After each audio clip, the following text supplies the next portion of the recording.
आज भारत सरकार अनपढ़ लोग चला रहे हैं, उनको कोई समझ नहीं है। 6 साल पहले बोले 2000 का नोट लाओ तो भ्रष्टाचार खत्म हो जाएगा, आज कह रहे हैं 2000 का नोट हटाओ तो भ्रष्टाचार खत्म हो जाएगा। ये एक महान देश की कहानी है, एक बहुत महान देश था, सदियों साल पुराना देश, और कैसे वहां एक अनपढ़ राजा आ गया और उस अनपढ़ राजा ने उस देश को कतई बर्बाद कर दिया, पूरा देश बर्बाद कर दिया। इन्होंने दोनों पार्टियों ने मिलकर क्या दिया आपको? 50 साल कांग्रेस ने राज करा, 18 साल बीजेपी ने राज करा। कोई स्कूल बनवाए आपके लिए? कोई अस्पताल बनवाए आपके लिए? कोई सड़कें बनवाई आपके लिए? एक ही चीज दी इन्होंने, केवल भ्रष्टाचार भ्रष्टाचार भ्रष्टाचार। दोनों पार्टियों ने मिलकर भ्रष्टाचार दिया। मेरे को पता चला सरकारी नौकरी के लिए भी रिश्वत देनी पड़ती है, बिना रिश्वत दिए सरकारी नौकरी नहीं मिलती। गलत तो नहीं कह रहा भाई साहब?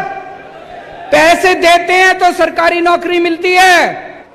इनसे एक पेपर नहीं होते, पेपर लीक कर दिए इन लोगों ने। बता रहे जब से गहलोत साहब बने हैं 14 पेपर लीक हो चुके, 14 पेपर, और पिछले 10 साल में 26 पेपर लीक हो चुके। और पेपर लीक नहीं होते, पेपर बेचे जाते हैं। 5 लाख रुपए, 10 लाख रुपए, 15 लाख रुपए में एक एक पेपर बिकता है। ये पेपर बिकता नहीं है, ये आपके बच्चों का भविष्य बिकता है। ऐसा क्यों है दिल्ली में? अभी तक दिल्ली में हमारी 8 साल हो गए सरकार चलाते चलाते, 8 साल में एक भी पेपर लीक नहीं हुआ। आज राजस्थान को भगवान ने सब कुछ दिया है, इतने मिनरल्स दिए हैं, तांबा दिया है, जिंक दिया है, लिग्नाइट दिया है, पत्थर दिया, चूना दिया, इतने मिनरल्स दिए, इतने सारा सब कुछ दिया, लेकिन इन पार्टियों ने लूट के राजस्थान को खोखला कर दिया। दोस्तों, अगर हम सारे जने मिल जाएं तो राजस्थान को एक बहुत ही संपन्न राज्य बना सकते हैं। पिछले 5 साल के अंदर दिल्ली में हम लोगों ने इतने काम करे, शिक्षा ठीक कर दी, स्कूल ठीक कर दिए, अस्पताल ठीक कर दिए, बिजली ठीक कर दी, पानी ठीक कर दिया, इतने काम करे। मैं कई बार सोचता हूं 75 साल में इन सारी पार्टियों ने मिलकर क्या करा? देश का बेड़ा गर्क कर दिया। इन 75 साल में 2 ही पार्टियों ने राज करा देश के ऊपर, बीजेपी ने और कांग्रेस ने। इन दोनों पार्टियों ने मिलकर आज हमारे देश की जो हालत है, इन दोनों पार्टियों की वजह से है। आज हमारा देश गरीब है, क्यों? इन दोनों पार्टियों की वजह से। आज हमारा देश पिछड़ा है, क्यों? इन दोनों पार्टियों की वजह से। आज हमारे देश में लोग अनपढ़ हैं, क्यों? सड़कें खराब है, क्यों? स्कूल खराब है, शिक्षा खराब है, अस्पताल खराब है, क्यों? इन दोनों पार्टियों की वजह से।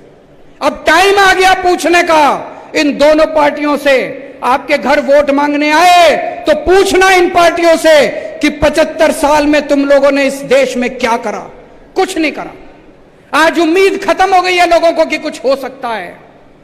किसी से भी पूछ लो, लोग कहते हैं अरे राजनीति में कुछ नहीं रखा, सारे चोर हैं, सारी पार्टियां चोर हैं, सारे नेता चोर हैं। जनता को सरकारों से उम्मीद खत्म हो गई है, जनता को पार्टियों से उम्मीद खत्म हो गई है। आज 75 साल के बाद एक ऐसी पार्टी आई है, आम आदमी पार्टी, जिसने लोगों के अंदर दोबारा एक उम्मीद जगाई है। आज 75 साल के बाद इस देश के अंदर एक ऐसा शख्स आया जिसने गरीबों के बच्चों को अच्छी शिक्षा देनी चालू की। गरीबों ने तो उम्मीद ही छोड़ दी थी, गरीब कहते थे गरीबों के बच्चों का कोई भविष्य नहीं होता। एक ऐसा शख्स आया, मनीष सिसोदिया, जिसने गरीबों के बच्चों को अच्छी से अच्छी शिक्षा देनी चालू की। दिल्ली के अंदर गरीबों के बच्चे वकील बनने लगे, डॉक्टर बनने लगे, इंजीनियर बनने लगे। इन लोगों ने मनीष सिसोदिया को भी नहीं छोड़ा, इन लोगों ने मनीष सिसोदिया को भी जेल भेज दिया। क्यों भेज दिया? कहते हैं मनीष सिसोदिया ने भ्रष्टाचार करा।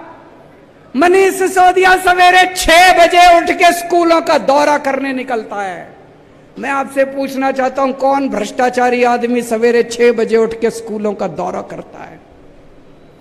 ये नहीं चाहते, दोनों पार्टियां नहीं चाहती कि इस देश के अंदर गरीबों के बच्चों को अच्छी शिक्षा मिले।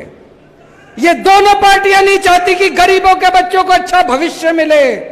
ऊपर वाले ने एक आदमी भेजा था, मनीष सिसोदिया, इन्होंने उसको भी जेल में भेज दिया दोस्तों। लेकिन हम रुकने वाले नहीं हैं। हम भगत सिंह के चेले हैं, हम बाबा साहब अंबेडकर के चेले हैं। ये चाहे तो सबको जेल में भेज दे, मेरे को भी जेल में भेज दे, भगवंत को भी जेल में भेज दे, ये क्रांति रुकने वाले नहीं है दोस्तों। मेरी जिंदगी का एक ही सपना है, मैं भारत मां को दुनिया का नंबर 1 देश देखना चाहता हूं। मैं भारत को दुनिया का नंबर 1 देश देखना चाहता हूं। मुझे आप लोगों का साथ चाहिए, मुझे युवाओं का साथ चाहिए। युवाओं के साथ मिलके, देश के 140 करोड़ लोगों के साथ मिलके इन पार्टियों ने लूट लिया। भूल जाओ इन सारी पार्टियों को, भूल जाओ इन नेताओं को। देश के 140 करोड़ लोग मिलके हम भारत को नंबर 1 देश बनाएंगे। बनाएंगे कि नहीं बनाएंगे? 3 तरह के देश होते हैं। एक होते हैं गरीब देश, अविकसित देश, अंडर डेवलप्ड देश। एक होते हैं विकासशील देश, जो विकसित बन रहे हैं अभी। और एक होते हैं विकसित देश, अमीर देश, विकसित देश। भारत विकासशील देश में गिना जाता है।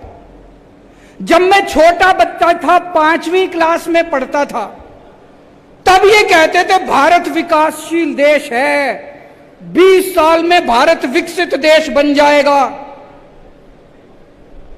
आज भी ये कहते हैं, मैंने मोदी जी का भाषण सुना, कहते 2047 में भारत विकसित देश बन जाए। अरे हम कैसे माने तुम्हारी बात? कोई प्लान नहीं इनके पास, कोई प्लानिंग नहीं इनके पास, कोई इनके कैसे माने भारत विकसित देश बन जाएगा? झूठ बोल रहे हैं, इनको कुछ नहीं पता।